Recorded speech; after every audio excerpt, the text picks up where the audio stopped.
Hey guys, I'm Megan. And I'm Ian. And we're from Wild Orchard Homestead. And today we get to tell you our story of how this life on the farm found us. And it's a pretty cool story. So come along with us.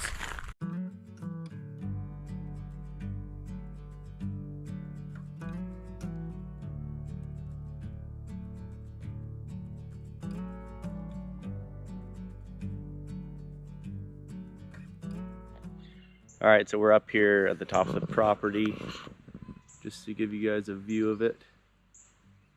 It is a beautiful day today.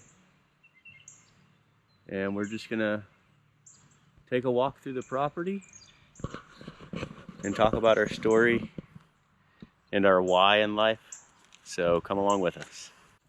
So prior to this life out here on the farm, we were living pretty suburban lives, I would say. Yeah. We're both very entrepreneurial, creative people, so that has never been far from who we are. But I worked as an RN in the hospital. I worked nights as a NICU nurse for 5 years, and it really was taking a toll on my body. So things kind of shifted for us along with the rest of the world in 2020. And we kind of realized we kind of liked being locked in together. We liked like all the family time, and we liked the slowness that it brought. And I don't know, the commitments in life kind of changed, and we had a little boy, Theo, at the time. He was 8 months old, I think. And we were just craving that stillness, and I was working in the NICU, but then we weren't having to work as much, so I was home a lot. I started doing some sourdough, and we just started asking questions along with the rest of the world. There were lots of questions. Yeah, and that was the first year that, you know, we had planted a garden, and we lived on a little under an acre, and so we had a little bit of area in the backyard to do a garden. And that was the first year we had ever done a garden, was in 2020. And I know a lot of people, that was their first year of gardening in 2022 because you had nothing else to do. But it was a pretty big garden. We tilled a little patch. Yeah. I don't even know how big it was, but it was bigger than a raised bed. Yeah, it was like 50 by 50, 50 feet by 50 feet. So then we, surprise, got pregnant with our daughter, Eleanor, and we realized our house was a little too small for growing our family, and we just started lightly looking for property. I guess we kind of wanted some land, and that time period was hard because, you know, lockdowns and all that stuff. So we were just kind of quietly looking, and we had a friend group at the time, and one of the friends in the friend group that we were hanging out with during the pandemic, they were looking for land too. And their names are Matt and Rachel. And Matt sent Ian, he texted you, didn't he? Yeah, he texted me. It was like, let's go buy this property together. And I texted back. But it was like a joke. Yeah, I was like, haha, okay. And so we came and looked at it. And, I didn't even come. Yeah, Megan wasn't even there. I didn't want to drag my 8-month-old through some random property. And we pull up, and it's just absolutely beautiful. Everything we wanted. And, you know, I left there that day trying to figure out how we could get this property with them. And we had like an emergency dinner. Yeah. I came from wherever I was. And so just to shorten it, long story short, it took over 3 months. We almost didn't get it, and it's basically a miracle that, you know, we were able to attain this property.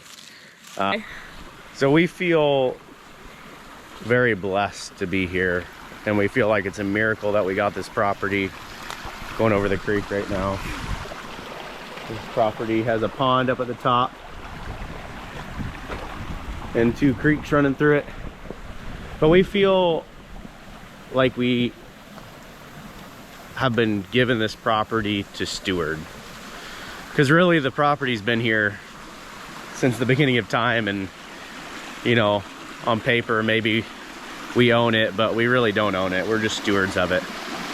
There's another one of the creeks. We got a little bridge going down here. This is the kids' play area that I've been slowly building out. So I think it was a blessing to have started life on this property with the mindset that, you know, it's a miracle that we're here. Yeah. And we're meant to be here and to take care of it. And when we were trying to buy it and it was looking like we weren't gonna get it, it's like one of those weird life things where you know something's gonna happen or you feel like it's meant to be and you just don't know how it's gonna happen. But when I stepped foot on this property, it was just like, oh my gosh, this is where I'm gonna spend the rest of my life probably. Yeah. So we're working. Cool. We got a pond that's in bad shape. We're gonna try to get the dam fixed, but got a pond up here at the top of the property and we're walking across the dam. So we felt like we were blessed to be here. We wanted to steward it well and create, you know, an inspiring place for people to be. Yeah. I think both Megan and I love creating community spaces. Community. Yeah. And just experiences for people. And so we were discussing, you know, what to do with the property. Because we did not, prior to this, have any homesteading experience. We both grew up very, like, suburban family. Like, I guess our ancestors, generations and generations ago, farmed, but it was very far removed from either of our families. And so we were starting from scratch. Yeah, trying to figure out what we wanted to do. And one night, I don't know if we were watching a show, but I was like, we had like an 8-week-old. We should do a flower farm. Yeah. Well, you found the windows on Marketplace. Yeah, I found the windows on Marketplace, which we'll walk down to right now and show you guys. But I found a bunch of these huge windows on Marketplace, and we ended up getting them to build out a section of some of the stables that are on the property, which I don't even know if we mentioned that. There's 2 stables on the property. It's an old horse farm. You can see down there a little bit. So I got the windows, and the side of the greenhouse was, you know, the perfect spot to get plenty of sun. And it was formerly like 20 stall horse barn, and at the time we were like, I don't think we're gonna have 20 animals. Yeah. Jokes on us as we're staring at our 45 chickens. So found the windows. But we wanted to do cut flowers. My sister's a local florist, and I went out and got the windows and started working on building out this little lean-to off the side of the stables. And that was kind of like our first step towards, I guess, homesteading, sustainability. Yeah. If you look around us, you'll see just like pasture. There's so much land and pasture that's open to the sun, like full sun. And we just felt like we really need to grow something on this horse manured pasture. It just felt like we had to do it. And I had never kept houseplants alive very well. So when he said, let's start a flower farm, I kind of laughed. I was like, really? I don't know if I'm the right person for the job, but we just watched a lot of YouTube, a lot of podcasts, consumed a lot of books just on growing. And yeah, I remember Megan showing me a Justin Rhodes video for the first time. I was like, this guy's a little bit too excited. But he's a little crazy. Now I understand. Yeah. So this is the greenhouse that I built out. And we got all these windows, and I have a few more of them. They were from a little sunroom on a mobile home about 40 minutes down the road. I think I got them all for like $200 or $300. Yeah. And they ended up fitting perfectly. I put up some Lexan roofing, or polycarbonate roofing on the top. But you can see the partition used to be a horse stall. It used to be a horse stall. And so cool. It's super hot in here. It's like 110 degrees. But this was kind of our first step into creating something beautiful, but also practical. That's, I think that's a theme that we have.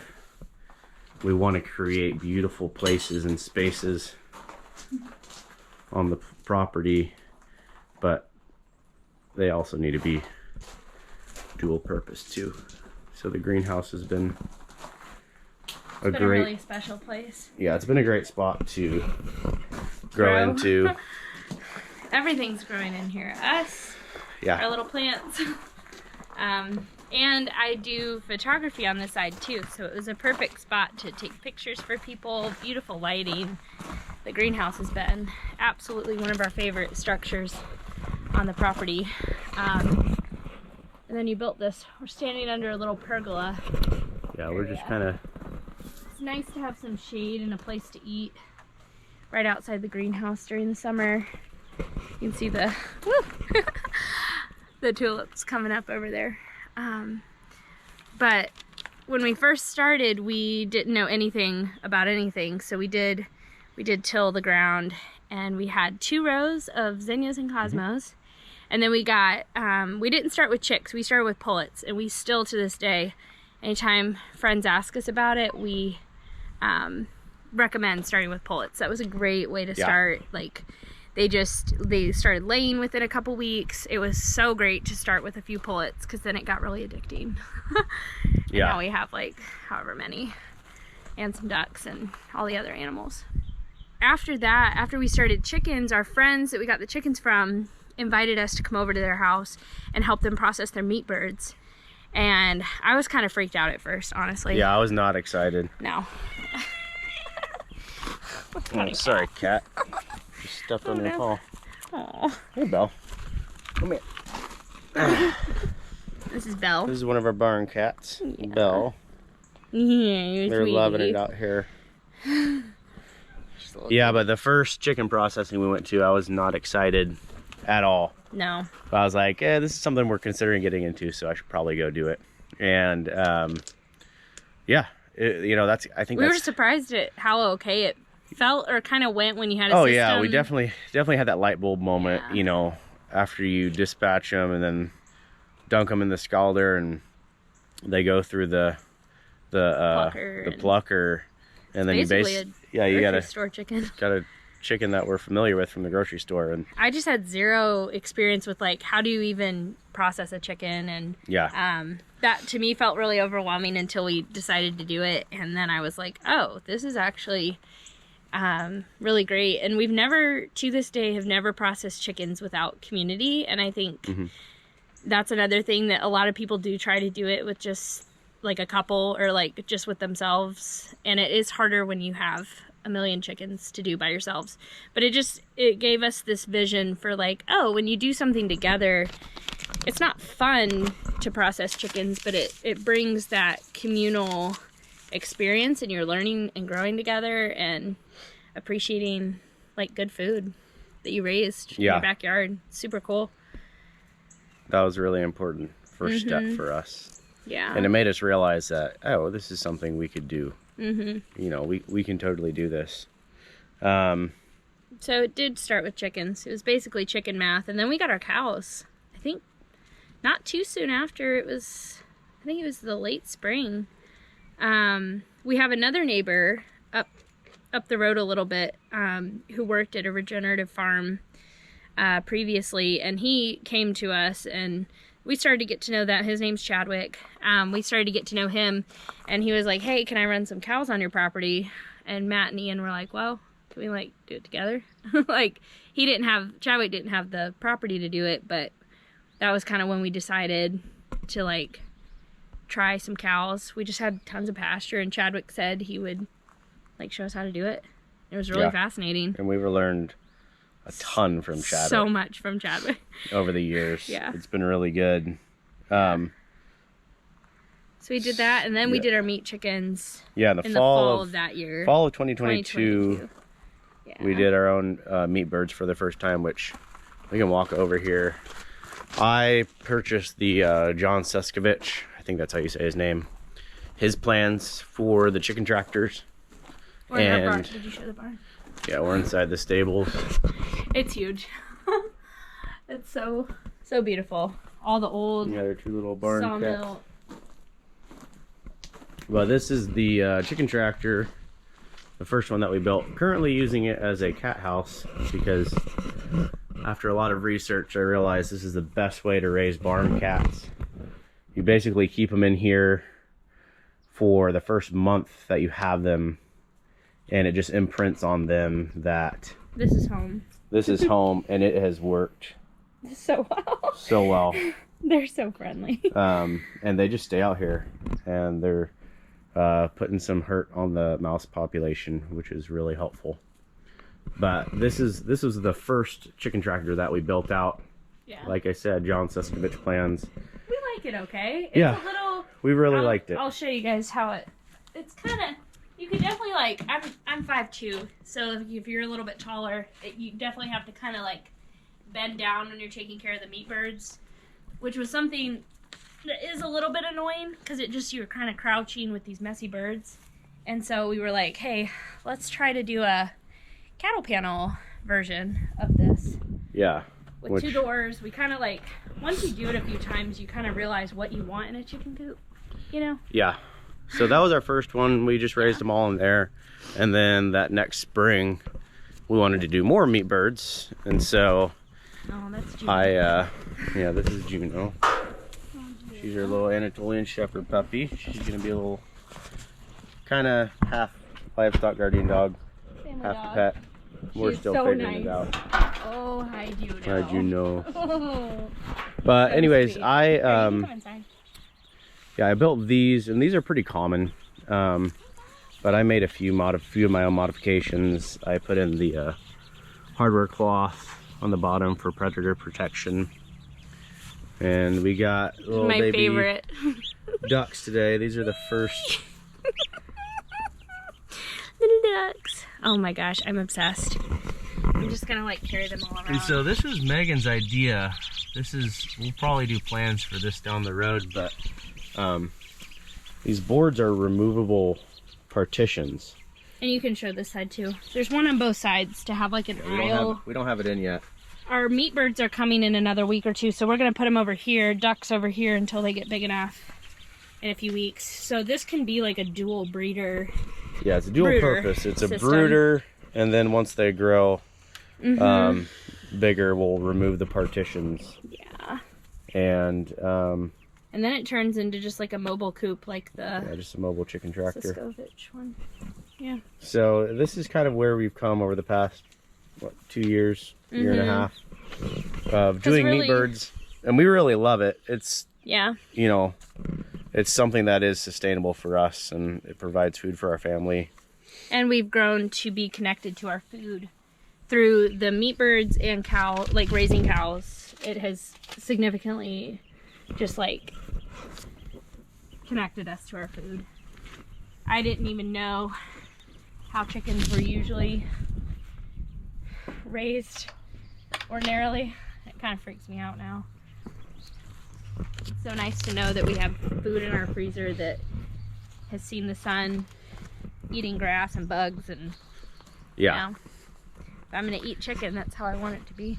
And it's been really good to raise our 2 little kids. They're 3 and 5 years old now, and it's been really good to raise them around these types of things. I mean, we experience death here, and we're able to have really good conversations with them about life in general, and the brevity of life. And it's something they definitely understand more than you and I did at their ages. Oh yeah. So. And this is the garden. Our now current garden.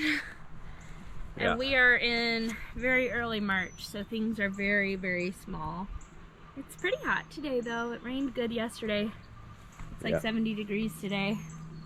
So things are starting to kind of get green. You can see my progress. Yeah, we went all in on no-till this year. We're gonna have a few more raised beds right here. And I'll have an episode on that in the future, talking about tilling and tarping and all that stuff. These green grassy patches are the cover crop. Yeah, super cool. This is my first year doing this. I kind of killed it, what you're supposed to do in the spring. But yeah, this is gonna be our flower slash food garden, canning garden. We initially started out with just flowers, and then I realized how much joy the vegetables brought me. Fresh tomatoes and food. For our family, our grocery bill started going down. I started learning how to cook with things like kohlrabi and turnips and weird vegetables we had never eaten before. And then we were like, hey, we kind of like that. Hey, get off. Cat pooping in the garden. Get out of here. Go on. Go on. Yeah. Anything survives, it's a miracle. Yeah, so it's been kind of a, you know, a slow process doing, you know, adding one more thing every year, expanding a few more rows every year with the garden.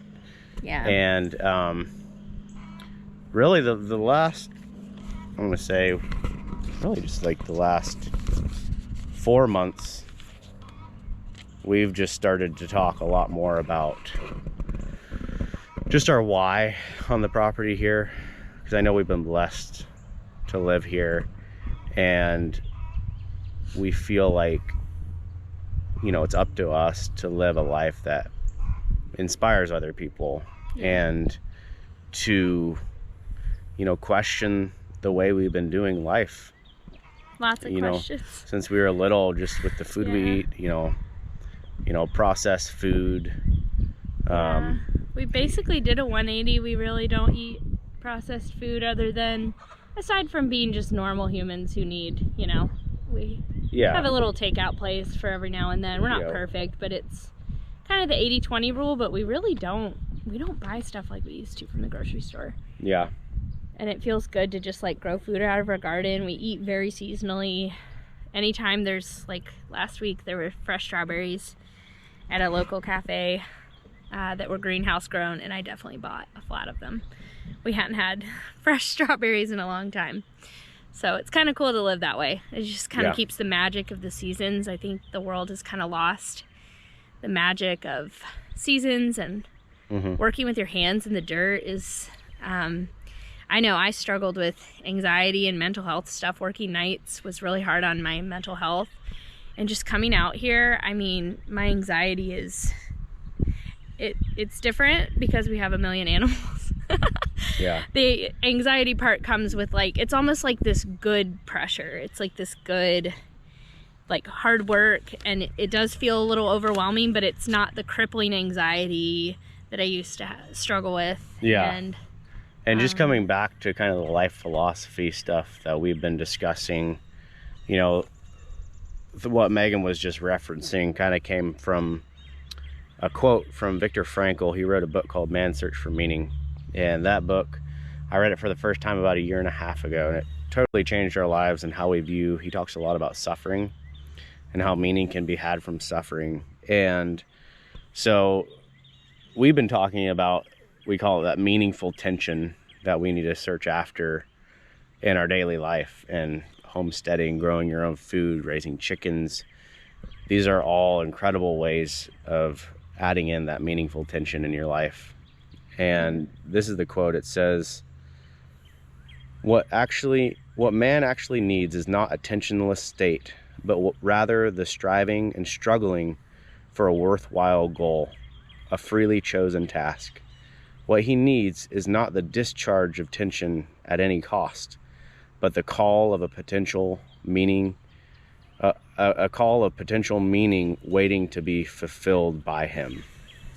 And that's something I believe everyone can have. And we have just really leaned into that, and we've started living that way. Yeah. I think Megan sent me a reel a while back. This guy used the phrase, the scheme of convenience. Yeah. And so we've been kind of chewing on that and talking about that a lot. Yeah. And just realizing that, you know, our lives aren't meant to be as easy as possible. We need to have that meaningful tension in our lives. Good hard work. Yeah, good hard work. Out in the sunshine. Work to do. And Yeah. so that's been, you know, our life philosophy out here that we've been working on. We want to be examples of it, and in our community. And I think people are drawn to the farm life. I know that it's kind of gotten more of a buzz with 2020. Obviously we were part of that movement too. Yeah.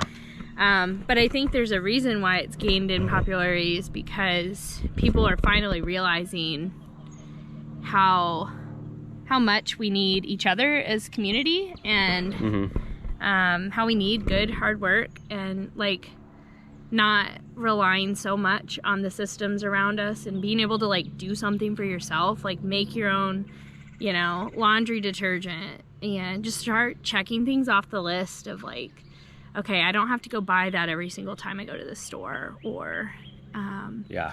I don't know, it just gives you this like, Well, it's kind of sourdough is the kind of the catalyst for you. Yeah, definitely. Because then once you start making sourdough, you kind of start, Yeah.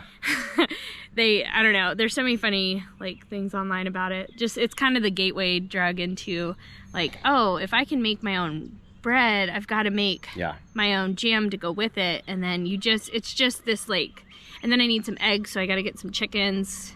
I got to make some cheese to go on the bread, so I got to get a milk cow. You know, just all these things kind of like, you just like really start to enjoy working with your hands and like providing for your family in that way. And it's just like simple. Yeah. And once you start questioning things, and if you're honest with yourself and you start questioning things, like you're going to have a decision to make, you know, on what you want to continue to put in your body, the way you want to continue to live. Yeah, you start looking at food labels and like wondering like, why is that soy lecithin in there? Like, why can I make it like this and it tastes just as good and it doesn't have all that stuff in it? Yeah, why are there so many ingredients in bread at the store when really it's only, what is it, 4 ingredients? Oh no, it's just flour and water. Fermented flour and water for bread. 2 ingredients. I mean, maybe 3 if you count the butter that you're gonna slab on it, but yeah.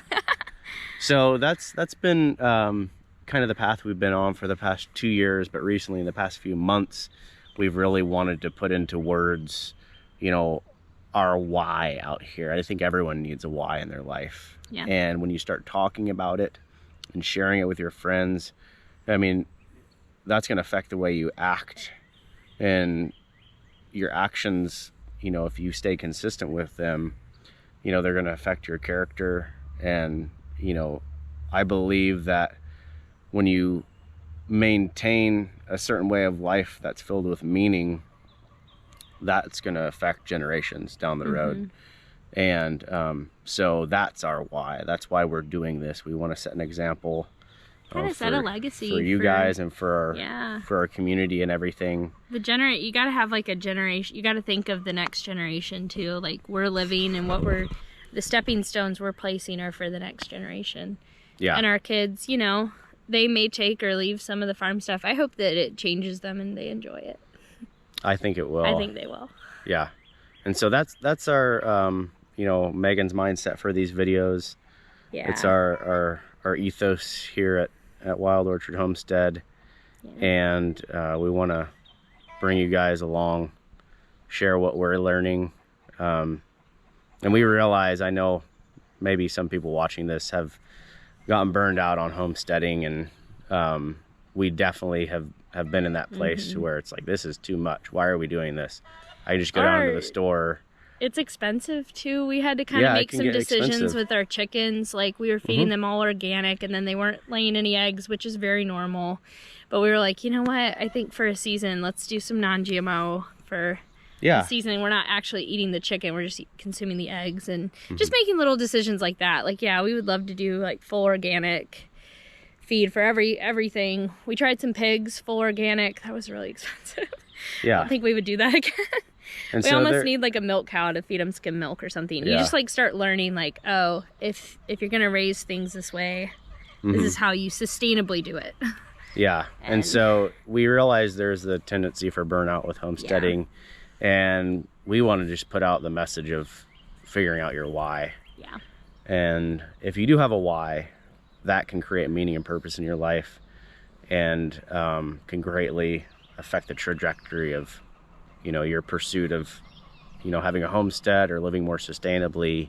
Yeah. And even if you have an acre, you don't have to have, I mean, we have 10, but I could be doing this on like an acre or two. Maybe not the cows, but there's a lot that you can do in a quarter of an acre, half an acre, backyard. I've seen some of the most impressive people in our community, I think, farming wise, are the people that are using their front and backyards for gardening. Like, anytime I see that, I'm like, oh man, these guys are the winners, because they are not letting their space keep them from pursuing dreams or, you know, all that. So.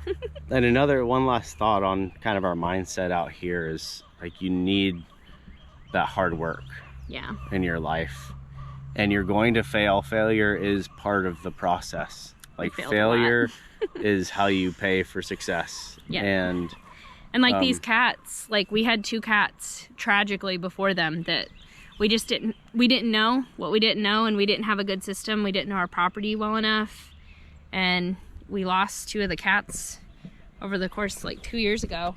But now it's like, you know, we've kind of figured out how to do it, and it feels good. I mean, it's hard to go through those hardships, but you just let those hardships propel you forward into what you're gonna do. Yeah. Whew. So just learning, seeing obstacles as opportunity for growth and success. And I've had canning jars explode, or, you know, all these things that are like super disappointing, or you spend a lot of time or money and you're just like, why did that, you know. We had a round of meat birds last spring that was just, it was awful. The cold and wet got to them, and we didn't have a good enough system. So there's so many things where you just have to, you kind of have to learn in those first 3 years of living anywhere, whether it's on a homestead or property. You just have to figure out what your land, what the animals are gonna do and need, and you just kind of have to keep going. Just kind of what we've done. So. Yeah, so thank you for watching. Yeah, subscribe if you want to see more of our journey. We're going to talk a lot about homesteading, chickens, sourdough. I'm super into medicinal medicine since I'm an RN, even though I quit my job. Now I get to help people live healthier lives. Yeah. Outside the hospital. And we're gonna talk a lot about, you know, life philosophy and why you want to be doing this type of, why you want to be living this way. Yeah. And hopefully you guys can learn from our mistakes. Yeah. And I think it's gonna be really fun. Yeah. Thanks for joining us.